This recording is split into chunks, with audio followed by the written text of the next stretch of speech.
I tried to solder a just over here my one of my microphones. The antenna plug kind of broke off a while back, and so I just got done soldering in there, and apparently I shut the alarm off. So there's not much smoke, but I guess they're sensitive. So I hit this new soldering iron I just got. So as the cause of the alarm, so I did put a lot. I'm not 100% sure how to solder, but I did try my best and everything. So that's why the alarm went off. So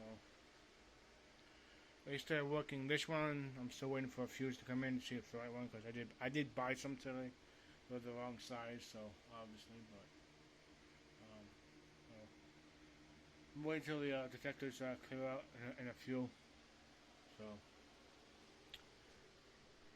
I did kind of suspect that will happen. So wait a few minutes for them to clear out.